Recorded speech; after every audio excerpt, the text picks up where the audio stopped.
अस्सलाम वालेकुम dear students. आज का जो टॉपिक है वो है कम्युनिकेशन का हाफ चैप्टर रिकैप्चुलेशन। सबसे पहले हम देखेंगे सेंटेंस होता क्या है। What is sentence? सेंटेंस होता है वो अल्फाज जिससे हमें पूरा पूरा मीनिंग जो है वो समझ आ जाए, जिसमें एक कंप्लीट सेंस हो, उसको हम सेंटेंस कहते हैं।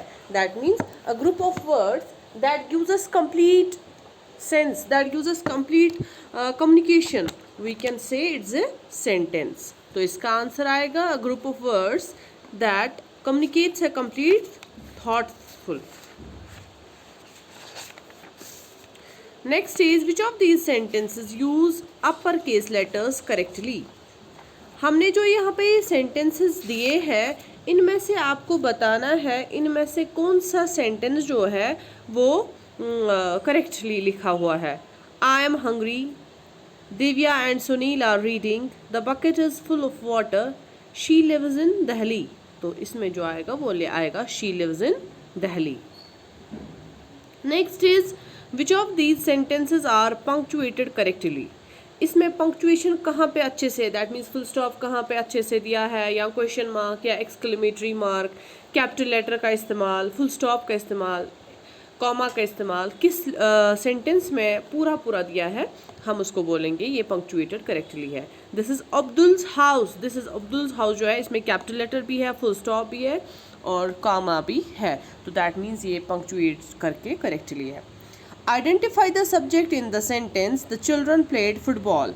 मैंने आपको इससे पहले भी बोला था कि हमेशा जो है सेंटेंस में दो पार्ट होते हैं, एक होता है सब्जेक्ट, दूसरा होता है प्रेडिकेट। सब्जेक्ट होता है जिसमें हम सेंटेंस के बारे में बताएं, सेंटेंस की स्टार्टिंग हम होती है सब्जेक्ट, जैसे ही, शी, इट, किस इंसान के बारे में, किस चीज़ के बारे में हम बात करेंगे वो होता है सब्जेक्ट, और हम क्या बात करेंगे, क्या इन्फॉर्मेशन उसके बारे में देंगे वो है predicate.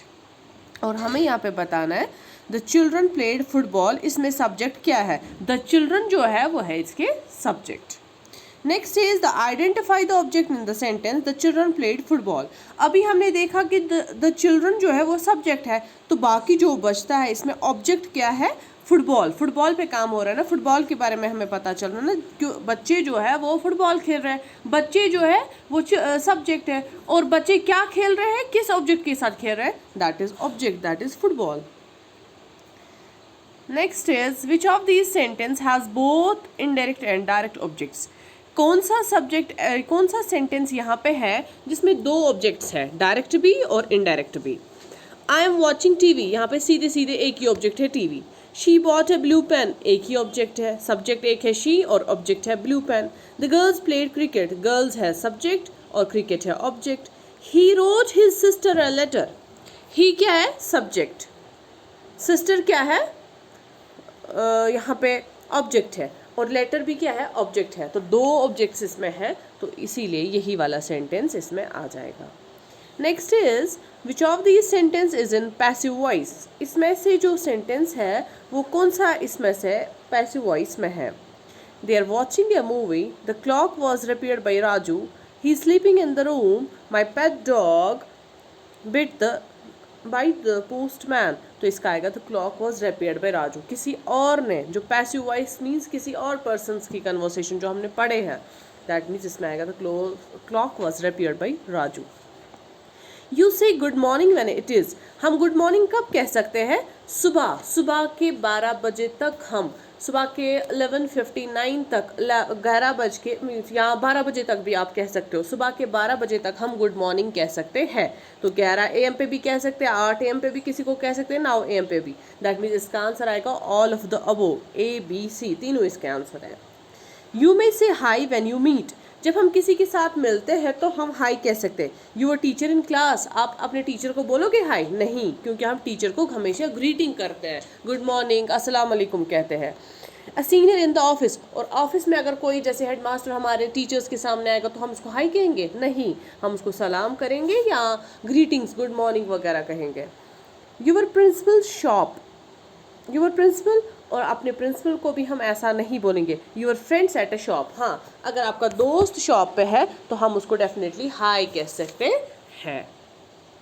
You say good afternoon when it is, हम गुड आफ्टरनून कब कह सकते हैं? ये याद रखना चाहिए, गुड आफ्टरनून हम 4 बजे से पहले पहले कहते हैं और 12 बजे के बाद, 12 बजे के बाद से 4 बजे तक हम गुड आफ्टरनून कह सकते हैं।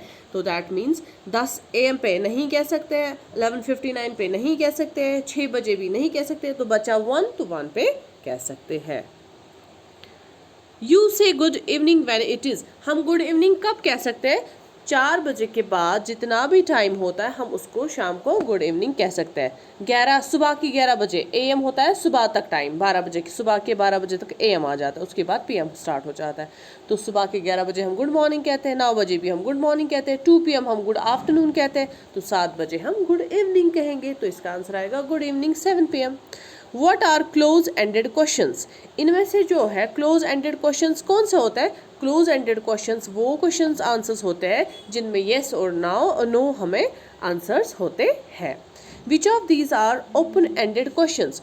ओपन एंडेड क्वेश्चंस इनमें से कौन से हैं? ओपन एंडेड क्वेश्चंस होते हैं where do you live, are you hungry, how do you feel, did you meet him. तो इसमें जो ओपन एंडेड क्वेश्चन है, did you meet him. Which of this is the correct way to convert the sentence? आप कैसे sentence को convert कर सकते हैं एक तरीके से?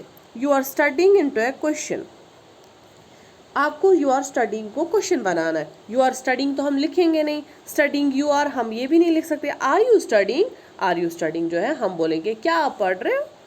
तो ये एक सही सवाल है, सही निशानी है। ये था कम्युनिकेशन के चैप्टर का half part. Thank you. This is for today. Please be prepared for term first exam and your people will be on 5th September.